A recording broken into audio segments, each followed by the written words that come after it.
Il existe une question que la plupart des êtres humains n'osent jamais poser à voix haute, non par manque de courage, mais peut-être parce qu'ils sentent confusément que la réponse pourrait tout changer. Cette question, la voici. Qu'arrive-t-il véritablement à l'âme après la mort? Pas au corps, pas à la mémoire que les autres gardent de nous, mais à cette part invisible, profonde, irréductible, qui semble habiter chacun de nous sans jamais se laisser tout à fait saisir. Carl Gustav Jung, psychiatre suisse du XXe siècle, l'un des esprits les plus vastes et les plus audacieux de l'histoire de la psychologie, a passé une grande partie de sa vie à explorer cette question, non pas comme un théologien en quête de dogme, ni comme un mystique cherchant des révélations, mais comme un chercheur rigoureux et profondément honnête, qui osait regarder là où la science officielle préférait détourner les yeux. Ce que Jung a découvert au cours de décennies d'observations cliniques, d'analyse des rêves, d'études des mythes et des symboles universels, ce n'est pas une réponse définitive sur ce qui se passe après la mort physique. C'est quelque chose de bien plus troublant, bien plus utile, et d'une certaine façon bien plus libérateur. Une cartographie de ce que la psyché traverse lorsqu'elle approche de sa propre dissolution. Une description des couches intérieures de l'âme humaine telle qu'elle semble se révéler au seuil de la fin, et une réflexion sur ce que cela nous dit de la vie, ici et maintenant, avant que cette fin n'arrive. Vous êtes peut-être ici parce que vous avez perdu quelqu'un, peut-être parce que vous traversez vous-même une période où la question du sens vous pèse plus qu'à l'ordinaire, peut-être simplement parce que quelque chose en vous, cette partie silencieuse qui observe depuis le fond de vous-même, a senti que ce sujet méritait d'être abordé avec la sérieux et la profondeur qu'il exige. Quelle que soit la raison qui vous a conduit ici, je vous invite à rester jusqu'au bout de ce voyage. Ce que nous allons explorer ensemble ce soir n'est pas une liste de croyances à adopter. C'est une invitation à comprendre les profondeurs de votre propre psyché à travers le prisme de l'une des psychologies les plus riches que l'Occident ait jamais produites. Jung lui-même, vers la fin de sa vie, a écrit des pages extraordinairement personnelles sur sa relation à la mort. Dans son autobiographie, rédigée alors qu'il avait plus de 80 ans, il confessait que la mort ne lui apparaissait pas comme une fin, mais comme une transformation, un passage vers une forme d'existence que la conscience diurne, celle que nous utilisons pour traverser nos journées ordinaires, est structurellement incapable de percevoir pleinement. Il ne disait pas cela par foi religieuse. Il le disait parce que toute son œuvre, toute son exploration du psychisme humain l'avait conduit à une conviction profonde. La conscience que nous identifions à notre moi quotidien n'est qu'une infime portion de ce que nous sommes réellement. Et si cette conscience n'est qu'une île émergée au milieu d'un océan infiniment plus vaste, alors la question de ce qui survit à la mort physique devient extraordinairement complexe, parce que la mort de l'île ne dit rien de ce que fait l'océan. Pour comprendre ce que Jung pensait de l'âme après la mort, il faut d'abord comprendre ce qu'il pensait de l'âme pendant la vie. Et c'est là que commence le véritable voyage. La psyché, selon Jung, n'est pas une chose simple. Elle n'est pas un miroir plat qui reflète le monde extérieur.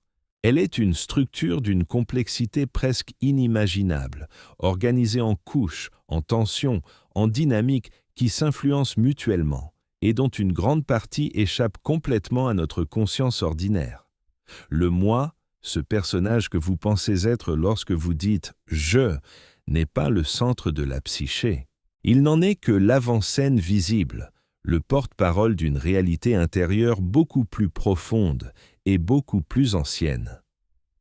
Sous ce moi conscient, Jung identifiait d'abord ce qu'il appelait l'inconscient personnel, une sorte de sous-sol de la maison psychique, peuplé de tout ce que nous avons vécu, ressenti, perçu, désiré ou redouté, et que nous avons refoulé, oublié ou simplement jamais pleinement intégré. C'est là que vivent les complexes, ces noyaux chargés d'émotions qui gouvernent notre comportement à notre insu et qui surgissent parfois avec une violence inattendue au détour d'une conversation anodine, d'un regard, d'une odeur ou d'un rêve. Mais, sous cet inconscient personnel, Jung postulait l'existence d'une couche encore plus profonde, qu'il appelait l'inconscient collectif. Et c'est là que commence quelque chose de vraiment vertigineux. L'inconscient collectif n'appartient pas à l'individu. Il est le fond commun de toute l'humanité, l'héritage psychique de millénaires d'expériences humaines, universelles et partagées, codées non pas en mots ou en souvenirs personnels, mais en images primordiales, en motifs symboliques, en structures narratives que Jung appelait les archétypes. Je voudrais faire une pause ici et vous poser une question sincère. Est-ce qu'il vous est déjà arrivé de faire un rêve d'une intensité absolument particulière? Un rêve qui semblait venir d'ailleurs, d'un endroit plus profond que vos préoccupations quotidiennes? Un rêve peuplé de figures étranges ou lumineuses qui vous ont laissé une impression durable, même des jours ou des semaines après. Jung croyait que ces rêves d'une texture différente, ces rêves qui semblent toucher quelque chose d'universel, ne venaient pas de votre inconscient personnel. Ils venaient de cette couche plus ancienne, plus profonde, l'inconscient collectif. Si vous avez déjà vécu cette expérience, écrivez dans les commentaires « J'ai touché quelque chose de plus grand que moi ». Votre témoignage pourrait ouvrir quelque chose d'important pour quelqu'un d'autre qui regarde cette vidéo en ce moment même. Les archétypes dont parlait Jung sont des structures psychiques universelles qui se manifestent à travers les mythes, les religions, les contes, les rêves et les symboles de toutes les cultures humaines. On les retrouve dans les récits des Grecs anciens et dans les légendes amérindiennes, dans les textes bouddhistes et dans les cathédrales médiévales, dans les films qui nous touchent le plus profondément, et dans les rêves que nous faisons au cœur de la nuit. Parmi ces archétypes, Jung en a identifié plusieurs qui jouent un rôle particulièrement crucial dans la compréhension de ce que traverse la psyché à l'approche de la mort. Et c'est ici que nous entrons dans le cœur de ce que nous allons explorer ensemble ce soir. Ces couches de l'âme, ces niveaux de la psyché, que Jung décrivait comme des dimensions de l'être humain qui semblent s'activer, se révéler ou se transformer lorsque la conscience approche de sa propre limite. La première de ces couches, la plus immédiatement visible, c'est ce que Jung appelait la persona. La persona, dans la terminologie jungienne, est le masque social que nous portons pour naviguer dans le monde. Ce n'est pas une imposture, c'est une nécessité. Nous avons tous besoin d'une interface entre notre monde intérieur et le monde social dans lequel nous vivons. Le problème survient lorsque nous nous identifions si complètement à ce masque que nous oublions qu'il y a quelqu'un derrière. Pendant toute une vie, certaines personnes investissent une énergie considérable dans la construction et la maintenance de cette persona, leur titre professionnel, leur statut social, leur réputation, l'image qu'elles projettent aux autres. Et voilà ce qui se passe selon la psychologie analytique lorsque la mort approche. La persona commence à se fissurer. Pas parce que les autres nous regardent différemment, mais parce que quelque chose au fond de nous sait que cette interface sociale n'a plus de fonction. Face à la mort, le directeur général, le bon père de famille, le citoyen respecté, toutes ces identités construites, tous ces rôles soigneusement entretenus, commencent à perdre leur poids de réalité. Et cela peut être une expérience profondément déstabilisante pour ceux qui n'ont jamais distingué leur véritable identité de leur masque social. Mais, selon Jung, c'est aussi une opportunité extraordinaire. La dissolution de la persona est une invitation à rencontrer enfin ce qui se cache derrière. Derrière la persona, dans les profondeurs de la psyché, se trouve ce que Jung appelait l'ombre. L'ombre est peut-être le concept jungien le plus mal compris et le plus important. Ce n'est pas simplement le côté sombre de la personnalité, comme on le réduit souvent dans les interprétations populaires. L'ombre, c'est tout ce que nous avons refusé d'être, tout ce que nous avons nié, réprimé, exilé de notre conscience, parce que cela ne correspondait pas à l'image que nous voulions donner de nous-mêmes, ou à l'image que notre famille, notre culture, notre éducation nous ont appris à valoriser. Un homme qui a appris très tôt que la vulnérabilité est une faiblesse, porte dans son ombre une sensibilité refoulée qui n'a jamais trouvé d'espace pour s'exprimer. Une femme qui a grandi avec l'idée que la colère est indigne d'elle porte dans son ombre une force et une affirmation de soi qui n'ont jamais eu le droit de se manifester. Et pendant toute une vie, cette ombre reste là, dans le sous-sol de la psyché, se manifestant à travers des réactions disproportionnées, des projections sur les autres, des rêves inquiétants, des comportements que nous ne nous expliquons pas. À l'approche de la mort, selon Jung, l'ombre remonte à la surface avec une insistance nouvelle. Des personnes qui ont passé leur vie entière à fuir certaines vérités intérieures se retrouvent soudainement confrontées à elles dans une intimité qu'elles ne peuvent plus éviter. Ce peut être terrifiant, ce peut aussi être profondément libérateur, car l'ombre que l'on intègre ne détruit pas, elle enrichit, elle rend entier. Après l'ombre vient une couche encore plus profonde que Jung appelait l'anima pour les hommes et l'animus pour les femmes. Ces archétypes représentent la dimension contrasexuelle de la psyché, la part féminine dans l'homme et la part masculine dans la femme, au sens non pas biologique ou culturel superficiel, mais symbolique et psychologique. L'anima est pour l'homme la médiatrice entre sa conscience et les profondeurs de son inconscient. Elle se manifeste dans les rêves sous la forme de figures féminines mystérieuses, inspirantes, séduisantes ou terrifiantes, et dans la vie éveillée à travers les projections sur les femmes réelles qui l'idéalisent ou dévalorisent. L'animus est pour la femme ce principe intérieur de clarté, de direction, de logos, qui peut se manifester comme une voix intérieure de conviction ou d'autorité, ou comme une tendance à l'opinion rigide et tranchante lorsqu'il n'est pas intégré.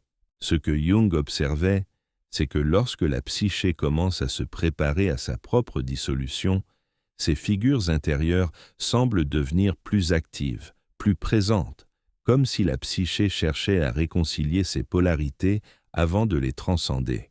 Les personnes qui approchent de la mort rapportent souvent des rêves d'une extraordinaire vivacité, peuplés de figures symboliques, de paysages lumineux ou obscurs, de rencontres avec des êtres qui semblent appartenir à un autre registre de réalité. Jung interprétait ces phénomènes non pas comme des hallucinations sans signification, mais comme des manifestations de l'activité accrue de l'inconscient collectif, comme si la psyché mobilisait ses ressources symboliques les plus profondes pour accompagner la conscience à travers le seuil. Au-delà de l'anima et de l'animus, Jung décrivait ce qu'il appelait le vieux sage ou la grande-mère, deux archétypes qui représentent des formes de sagesse ancestrale et d'autorité psychique profonde. Le vieux sage est l'archétype de la connaissance qui transcende la raison ordinaire, de la guidance qui vient d'une source plus ancienne que l'individu. On le retrouve dans les figures du mentor, du guérisseur, du prophète, du philosophe, dans les rêves comme une voix ou une présence qui sait ce que le moi conscient ignore. La Grande-Mère est l'archétype de la vie elle-même dans sa dimension créatrice et destructrice, source de nourrissement et de transformation, présente dans toutes les mythologies comme la déesse, la terre, la mer, la forêt primordiale. Ces archétypes, selon Jung, semblent jouer un rôle particulier dans les expériences que font les êtres humains face à la mort. Des patients en phase terminale dont Jung et ses contemporains ont rapporté les témoignages décrivaient des expériences où ces figures semblaient se manifester avec une clarté et une présence inhabituelles, comme des guides psychiques qui accompagnent la conscience dans son voyage vers l'inconnu. Ce qui nous amène à l'un des niveaux les plus profonds de la psyché jungienne, le soi. Attention, dans la psychologie analytique de Jung, le soi ne désigne pas le moi, pas l'ego, pas la personnalité consciente. Le soi est le centre total de la psyché, consciente et inconsciente réunies, l'archétype de la totalité et de la complétude. C'est ce que les traditions mystiques ont parfois appelé l'atman, l'étincelle divine, l'essence indestructible. Mais Jung abordait cette réalité non pas comme une vérité métaphysique à affirmer, mais comme une hypothèse psychologique, une réalité fonctionnelle qui se manifeste dans la psyché à travers des symboles universaux. Le mandala, le cercle, le centre, la lumière, la totalité. Le soi est ce vers quoi tend le processus d'individuation, cette longue et difficile démarche qui consiste, tout au long d'une vie, à devenir qui l'on est vraiment en intégrant les différentes dimensions de sa psyché. Et voilà ce que Jung suggérait avec une prudence et une honnêteté qui méritent d'être soulignées.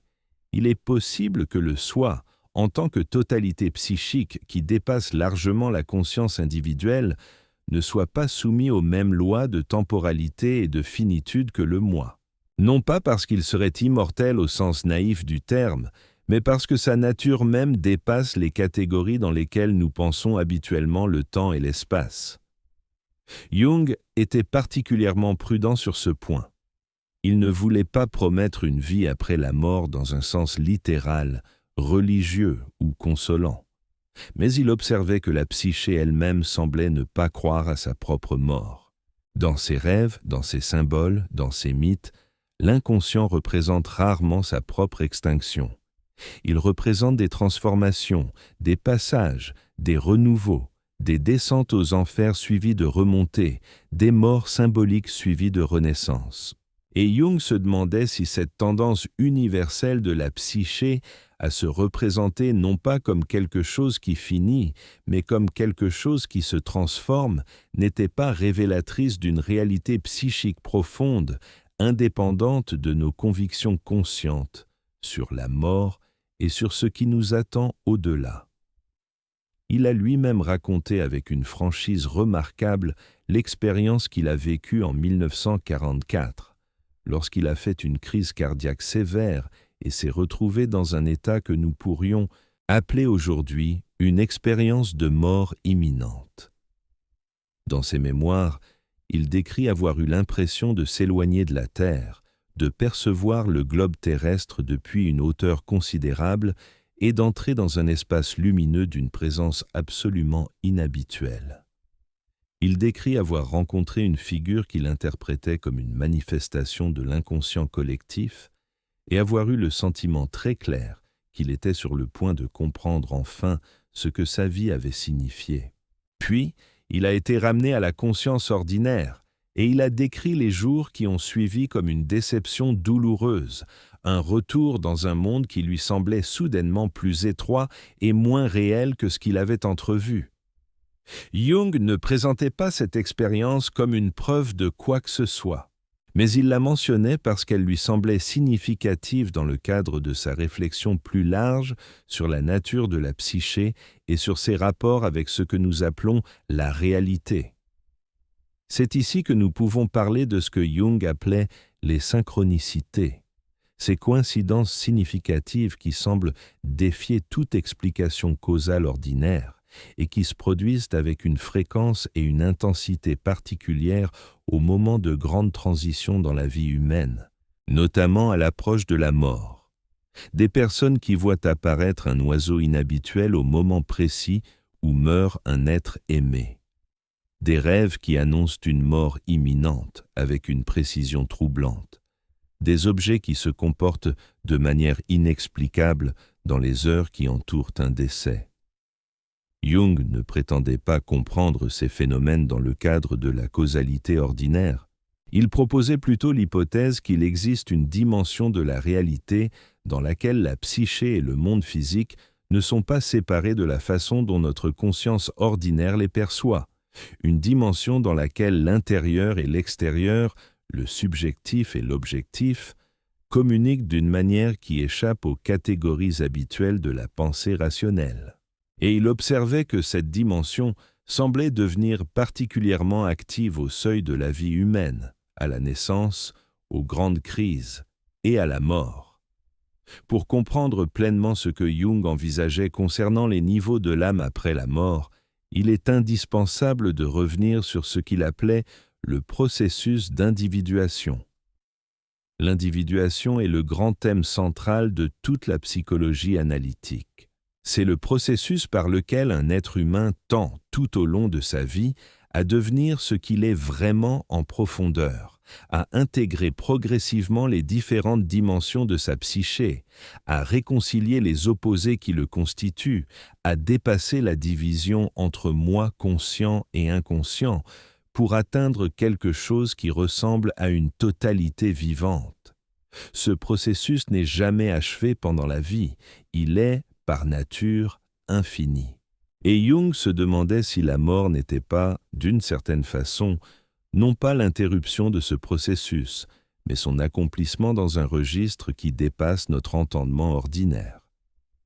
Dans les traditions mythologiques que Jung étudiait avec une passion inlassable, la mort est rarement présentée comme une extinction. Elle est presque toujours une transformation, un voyage, un passage. Dans les mystères d'Éleusis, dans le livre des morts égyptiens, dans le bardo todol tibétain que Jung admirait profondément et pour lequel il rédigea un commentaire psychologique, dans les légendes nordiques, dans les récits chamaniques de toutes les cultures, la mort est un seuil. Et de l'autre côté de ce seuil, l'âme ne disparaît pas, elle voyage. Elle traverse des espaces symboliques qui correspondent, dans l'interprétation jungienne, à des niveaux de la psyché collective, à des strates de l'inconscient que la conscience ordinaire ne peut atteindre pendant la vie éveillée. Ces représentations mythologiques ne constituent pas, pour Jung, des vérités littérales sur ce qui se passe après la mort. Mais elles constituent des données psychiques précieuses, car elles révèlent comment la psyché humaine elle-même se représente ce passage, et cette représentation universelle mérite une attention sérieuse. Pensez à la structure du voyage dans le bardo tibétain. Après la mort, selon cette tradition bouddhiste, la conscience traverse une série d'états ou de plans d'expérience qui correspondent à des niveaux de clarté décroissante si la conscience n'est pas préparée, ou à une lumière de plus en plus pure si elle l'est. Ce que Jung voyait dans cette description, ce n'était pas une cartographie littérale de l'au-delà, mais une projection symbolique de la structure de la psyché elle-même. Les différents bardos correspondent aux différentes couches de l'inconscient, et le voyage posthume décrit dans ce texte ancien est, psychologiquement parlant, la même chose que le voyage intérieur que l'individuation exige de nous, de notre vivant. Ce parallèle est vertigineux et profondément instructif. Il suggère que ce que nous appelons la mort et ce que nous appelons le chemin intérieur vers la conscience de soi parlent, dans des langages différents, de la même réalité. Revenons maintenant à ces 7 niveaux de l'âme annoncés dans le titre de cette vidéo. Et comprenons-les non pas comme 7 étapes séquentielles d'un voyage post-mortem littéral, mais comme 7 dimensions de la psyché humaine qui semblent se révéler ou s'activer lorsque la conscience approche de sa propre limite. Il y a d'abord la dissolution de la persona, cette interface sociale qui perd son sens face à l'imminence de la mort et qui, en se dissolvant, libère quelque chose de plus authentique. Il y a ensuite la remontée de l'ombre, ce retour de tout ce qui a été refoulé et nié, qui peut se manifester comme une confrontation finale avec soi-même, une récapitulation de tout ce que l'on n'a pas voulu voir. Il y a la rencontre avec l'anima ou l'animus, ces figures contrasexuelles qui semblent devenir des guides intérieurs dans les moments de grande transition, comme si la psyché mobilisait ses ressources les plus profondes pour traverser l'inconnu. Il y a l'émergence des archétypes du vieux sage et de la grande mère, ces sagesses impersonnelles et ancestrales qui semblent se manifester comme des présences conductrices dans les expériences que vivent de nombreuses personnes à l'approche de la mort. Il y a l'activation de l'inconscient collectif lui-même, ce fond commun à toute l'humanité qui semble devenir accessible lorsque les frontières de l'ego individuel commencent à se dissoudre. Il y a l'émergence du soi, ce centre total de la psyché qui transcende le moi conscient et qui représente, dans l'œuvre de Jung, l'image la plus proche de ce que les traditions religieuses ont appelé l'âme immortelle, sans que Jung lui-même n'aille jamais jusqu'à affirmer une telle immortalité de façon dogmatique. Et il y a enfin ce que nous pourrions appeler la participation à l'inconscient collectif dans sa totalité, cette dissolution des frontières entre l'individu et l'universel qui pourrait représenter, dans le vocabulaire jungien, ce vers quoi tend toute cette traversée. Ce dernier niveau est celui qui a fasciné et troublé Jung toute sa vie. Dans ses écrits tardifs, notamment dans sa réponse à Job, l'un de ses textes les plus audacieux et les plus personnels, Jung évoquait la possibilité que la conscience individuelle, après la mort, puisse d'une certaine façon se dissoudre dans une conscience plus vaste, une conscience qui n'appartient plus à l'individu mais qui l'englobe et le dépasse. Ce n'est pas une affirmation.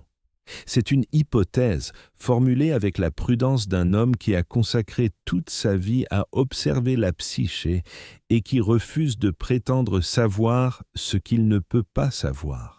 Mais c'est une hypothèse qui émerge naturellement de toute la logique de sa pensée.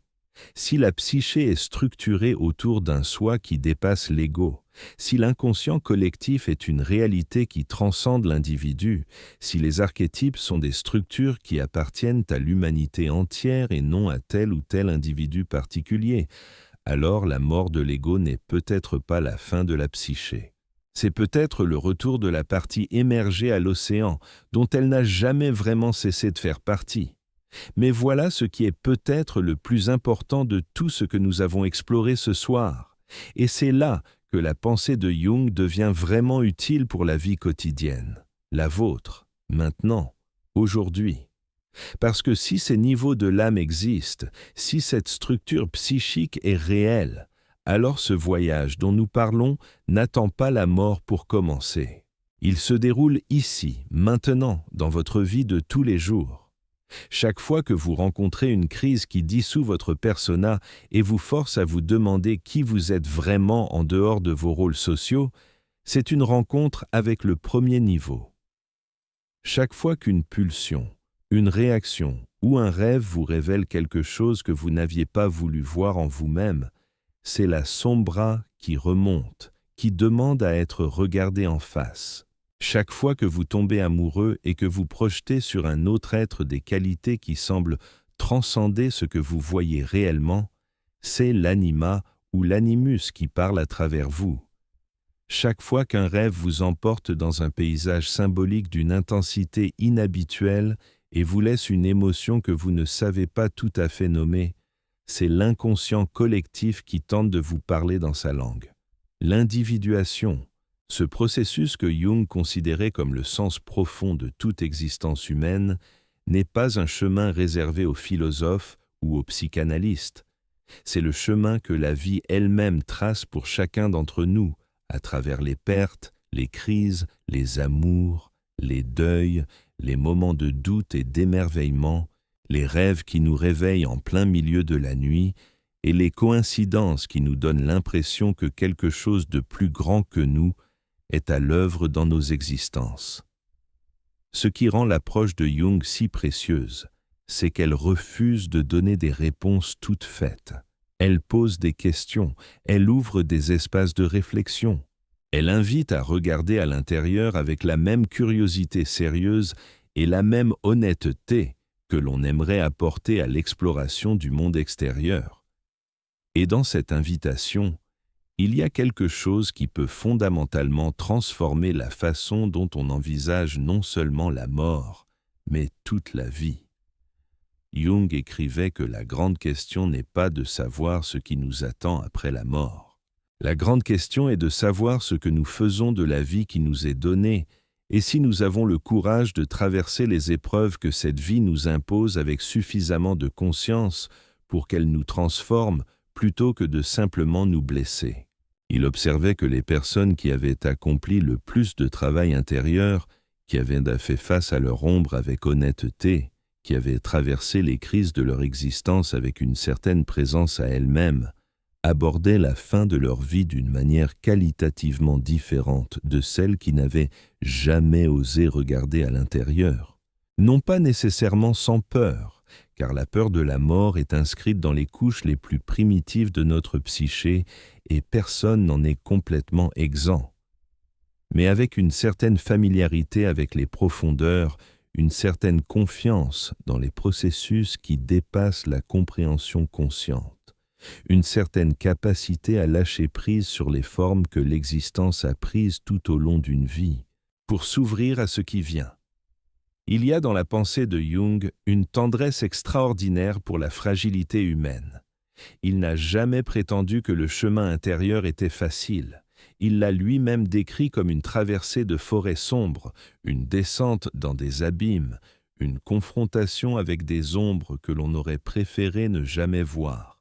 Mais il croyait profondément que ce chemin avait un sens, que cette descente était la condition d'une remontée, et que la mort symbolique du vieux moi trop étroit et trop rigide était le prix à payer pour accéder à quelque chose de plus vaste, de plus vivant, de plus réel. Cette conviction n'était pas une consolation facile.